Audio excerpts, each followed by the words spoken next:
विधानसभेच्या मतमोजणीसाठी बुलढाणा जिल्ह्यात प्रशासन सज्ज। सकाळी 8 वाजता होणार मतमोजणीला सुरुवात। प्रत्येक विधानसभेसाठी 14 टेबल, पोलिसांचा चोख बंदोबस्त। उद्या 115 उमेदवारांच्या भाग्याचा होणार फैसला। जय भारत जय संविधान। मी प्रवीण कुमार काकडे व आपण बघत आहात लोकप्रश्न न्यूज महाराष्ट्र। बुलढाणा जिल्ह्यातील मलकापूर, बुलढाणा, चिखली, शिंदखेडराजा, मेकर, खामगाव व जळगाव जामोद विधानसभा मतदारसंघाच्या सार्वत्रिक निवडणुकीसाठी 20 नोव्हेंबर रोजी मतदान झाले असून मतमोजणी ही 23 नोव्हेंबरला होणार आहे। मतमोजणीसाठी जिल्हा प्रशासन सज्ज झाले असून प्रचंड पोलीस बंदोबस्तात होणाऱ्या मतमोजणीतून 7 विधानसभेच्या 115 उमेदवारांच्या भाग्याचा फैसला उद्या होणार आहे। मतमोजणीसाठी प्रत्येक विधानसभा क्षेत्रातील 14 टेबल असणार आहेत। मतमोजणीचे ठिकाण याप्रमाणे असेल: 21 मलकापूर विधानसभा येथील मतमोजणी, कृषी उत्पन्न बाजार समिती, बेलाड यार्ड, मलकापूर। 22 बुलढाणा विधानसभा येथील मतमोजणी, निवडणूक विभाग इमारत, तहसील चौक मागे, बुलढाणा। 23 चिखली विधानसभा येथील मतमोजणी, तालुका क्रीडा संकुलन, बॅडमिंटन हॉल, चिखली। 24 शिंदखेडराजा विधानसभा येथील मतमोजणी, महाराष्ट्र राज्य वखार सहकार गोदाम, कृषी उत्पन्न बाजार समिती परिसर, शिंदखेडराजा। 25 मेकर विधानसभा येथील मतमोजणी, महाराष्ट्र राज्य वखार महामंडळ, गोदाम क्रमांक 5, मेकर।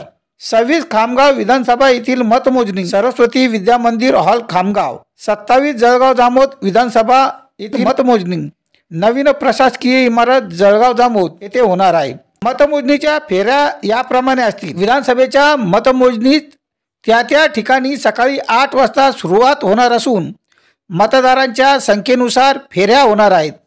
यात मलकापूर 22 फेऱ्या, बुलढाणा 24 फेऱ्या, चिखली 23 फेऱ्या, शिंदखेडराजा 25 फेऱ्या, मेकर 25 फेऱ्या, खामगाव 23 फेऱ्या, जळगाव जामोद 23 फेऱ्या होतील।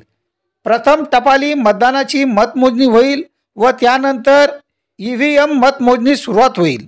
मतमोजणीसाठी 7ही विधानसभा मतदारसंघात प्रत्येक टेबलवर प्रत्येकी 1 कोतवाल, मतमोजणी अधिकारी, पर्यवेक्षक व सूक्ष्म निरीक्षकाची नियुक्ती करण्यात आली आहे। मतदानाची विधानसभा मतदारसंघानी आहे अंतिम टक्केवारी याप्रमाणे: मलकापूर विधानसभा मतदारसंघात 71.17, बुलढाणा विधानसभा मतदारसंघात 62.39, चिखली विधानसभा मतदारसंघात 72.07, शिंदखेडराजा विधानसभा मतदारसंघात 70.22, मेकर विधानसभा मतदारसंघात 68.97, खामगाव विधानसभा मतदारसंघात 76.06, जळगाव जामोद विधानसभा मतदारसंघात 73.54 असे एकूण 70.60% अंतिम सरासरी मतदान झाले।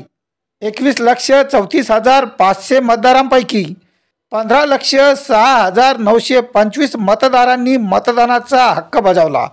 यामध्ये 7,91,087 पुरुष तर 7,15,822 महिला तर 16 तृतीयपंथी मतदारांनी मतदान केले। मतदानाच्या अधिकारातून मतदार कोणत्या उमेदवाराला कौल देणार याकडे आता सर्वांचे लक्ष लागले आहे।